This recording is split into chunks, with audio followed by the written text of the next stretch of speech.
Assalamualaikum warahmatullahi wabarakatuh. Waalaikumsalam warahmatullahi wabarakatuh. Sahabat-sahabat Dialektik TV dimanapun Anda berada. Jumpa lagi kali ini kita dengan Mas Heri Haryanto Azumi dalam podcast kita bersama Forum Satu Bangsa. Selamat malam Mas Heri. Malam Bang Adri. Gimana kabarnya? Baik. Alhamdulillah. Sudah lama ya kita tidak podcast ya. Kan lagi sering keliling-keliling silaturahim. Sowan-sowan para ulama, para kiai. Luar biasa. Banyak barokahnya ya. Alhamdulillah, selalu didoakan yang terbaik untuk bangsa dan negara. Amin. Alhamdulillah. Saya mau tanya-tanya nih Mas. Iya. Kebetulan kan saya aktif juga di media sosial itu melihat Mas Heri ini sepertinya di media-media itu sering berbicara tentang Muktamar NU. PBNU yang 2021 ini ya. Iya.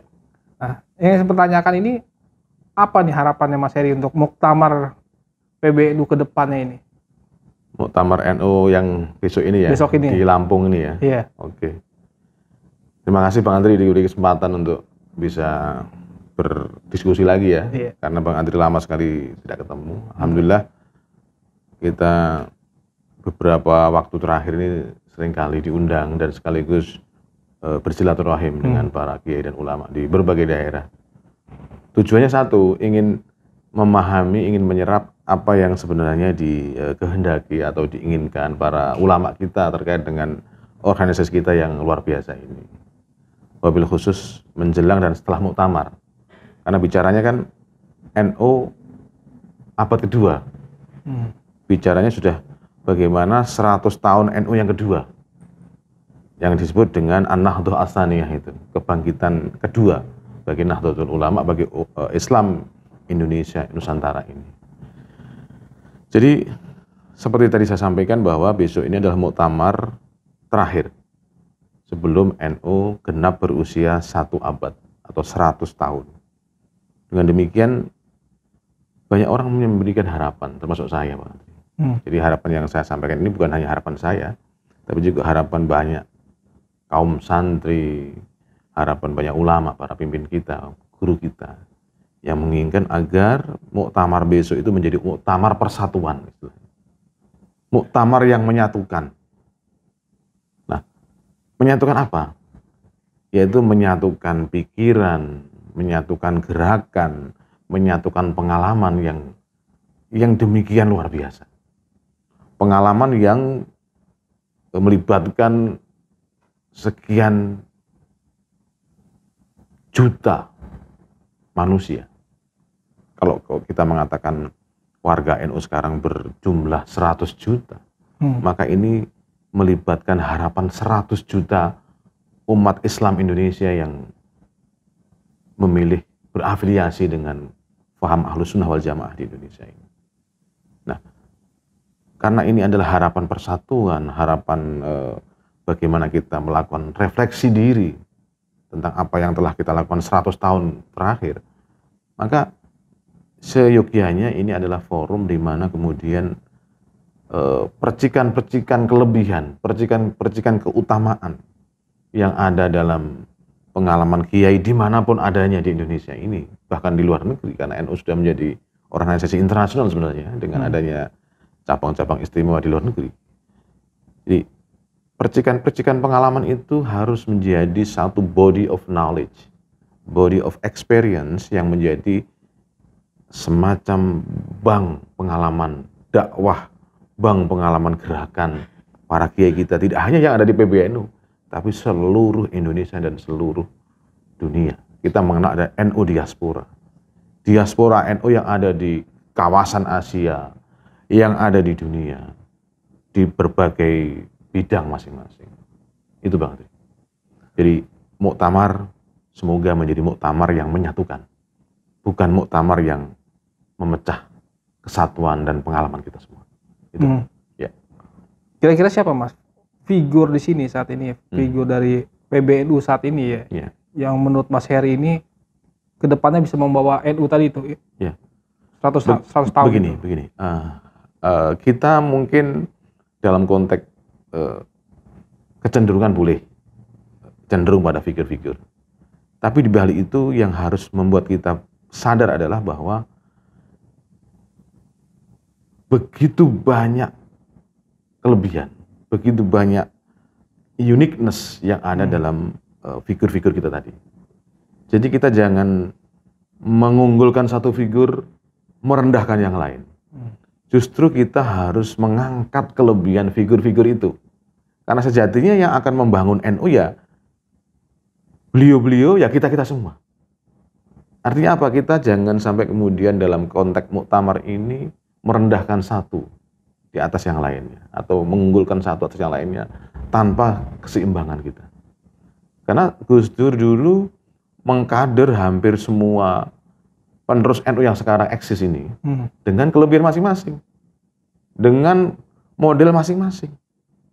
Gus Dur menugaskan A misalnya untuk belajar di luar negeri, ya di Eropa, ya di Amerika, ya di Tiongkok, ya di Israel, dan seterusnya, dan di dunia Arab, dan seterusnya. Artinya apa tujuan Gus Dur? Tujuan Gus Dur adalah bagaimana NU waktu itu dan ke depan itu bisa melakukan semacam akumulasi pengetahuan, sekaligus koleksi pengetahuan dari berbagai bidang dan dari berbagai kawasan. Karena kita meyakini bahwa pada akhirnya NU harus memiliki kesadaran sejarah, memiliki kesadaran semangat zaman, zeitgeist, yang betul-betul mewarnai abad ini, abad kedua NU ini. Jadi Gus Dur sebenarnya telah menyiapkan abad kedua itu sejak beliau menjadi ketum PBNU di tahun 84, pasca NU kembali ke khidmah itu. Jadi apa yang kita bicarakan tentang NU abad kedua ini, Gus Dur telah siapkan. Dengan cara apa? Menyiapkan sumber daya manusia. Menyiapkan sumber daya manusia di berbagai bidang, dari berbagai kawasan, sehingga apa yang kita sebut sebagai the complete picture itu nanti akan bisa kita wujudkan setelah orang-orang atau kader-kader yang dikirim Gus Dur itu berhasil mewujudkan apa yang menjadi amanah Gus Dur. Saya kira masing-masing pemimpin yang sekarang ada di NU itu pasti memiliki personal experience, personal message dari Gus Dur.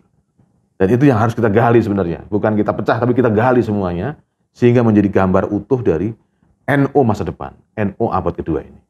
Itu Bang Andri. Tapi apa ada figur yang mirip dengan Gus Dur saat ini? Tidak ada figur yang paling sempurna. Saya anggap semuanya baik dan hebat. Semuanya mewarisi apa yang Gus Dur pernah pesankan. Ada plus, ada minus, biasa. Kita jangan angkat minusnya, kita angkat plusnya.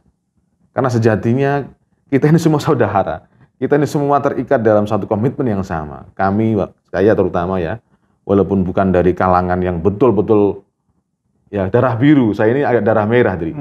Tapi kami ini memiliki kesadaran bahwa ulama itu merupakan pewaris para nabi.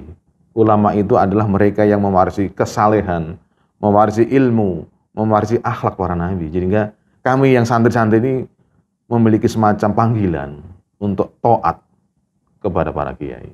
Jadi taatnya bukan karena dipaksa, karena memang kita menyadari bahwa kiai adalah sumber moralitas. Kiai adalah sumber pengetahuan. Kiai adalah sumber inspirasi kita di masa depan. Kira-kira itu.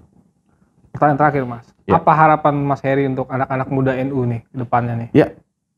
Hari ini suka atau tidak suka, kader-kader muda NU ada di mana-mana. Kader-kader muda NU belajar banyak hal. Belajar hampir semua hal yang ada dalam dunia modern ini. Mulai dari paradigma filsafatnya, sampai kemudian social sciences yang membentuk sejarahnya, sampai teknologinya, sampai perkembangan IT, dan namanya proyeksi-proyeksi masa depan. NU sudah punya orang di situ. NU sudah memikirkan hampir semua hal.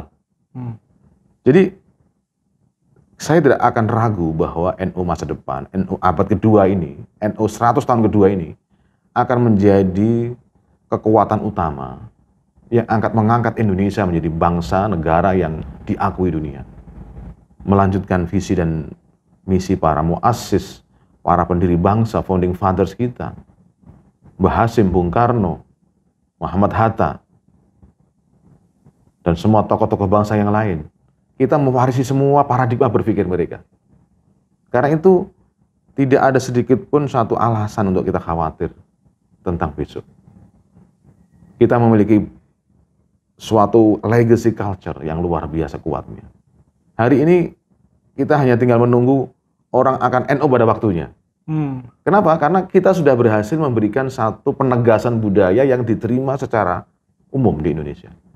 Bahwa kalau Islam harus Islam yang rahmatan lil alamin. Bahwa kalau menjadi seorang nasionalis harus nasionalis yang agamis. Dan sebaliknya, seorang agamis harus nasionalis. Jadi ini suatu pencapaian yang luar biasa yang telah kita wujudkan dalam dialektika dan dinamika selama lebih dari 75 tahun, hampir 100 tahun kita berdialektika tentang bangsa ini, negara ini, dalam posisi kita di bawah penjajahan Belanda, Jepang, demokrasi terpimpin, dan sebelumnya zaman revolusi, sampai kemudian pembangunan, era reformasi, sampai hari ini. Kita telah belajar dari semua proses ini dengan baik, dan kita yakin dengan mengumpulkan semua pengetahuan dan pengalaman dari semua figur yang tadi telah disiapkan Gus Dur, kita akan menyambut masa baru NU. Masa baru bangsa ini. Masa baru tentu yang lebih baik. Di mana kemudian kita memberikan satu garansi bahwa kita akan tetap mempertahankan negara ini sebagai negara nasional, negara yang mengayomi semua warganya tanpa ada kecualinya, tanpa pandang bulu, atas dasar agama, etnis, latar belakang, daerah, semua adalah citizen, semua adalah warga negara kita. Dan itu adalah garansi kita sebagai kader muda NU terhadap masa depan bangsa kita. Itu Pak. Ya. Terima kasih, luar biasa sekali Mas Heri atas waktunya. Pandangan-pandangannya sangat revolusioner. Ya? Terima kasih Pak Andri.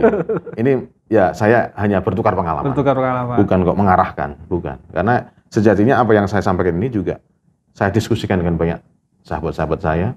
Dari Sabang sampai Merauke, kader-kader NU, kader PMI, dan kader-kader bangsa kita yang lain dari berbagai agama. Karena dalam forum satu bangsa, kami membuka kesempatan untuk mendengarkan apa masalah-masalah yang ada di bangsa ini. Tidak hanya dari kader-kader NU, dari semua kader bangsa.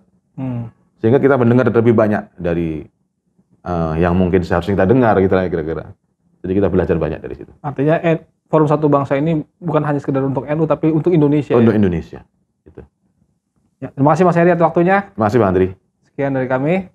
Terima kasih sahabat-sahabat Dialektik TV atas menyaksikan podcast kami. Jangan lupa like, share, comment, dan subscribe channel Dialektik TV. Sekian kerjasama antara Dialektik TV dan Forum Satu Bangsa. Wallahul muwaffiq ila aqwamit thoriq. Wassalamualaikum warahmatullahi wabarakatuh. Waalaikumsalam warahmatullahi wabarakatuh.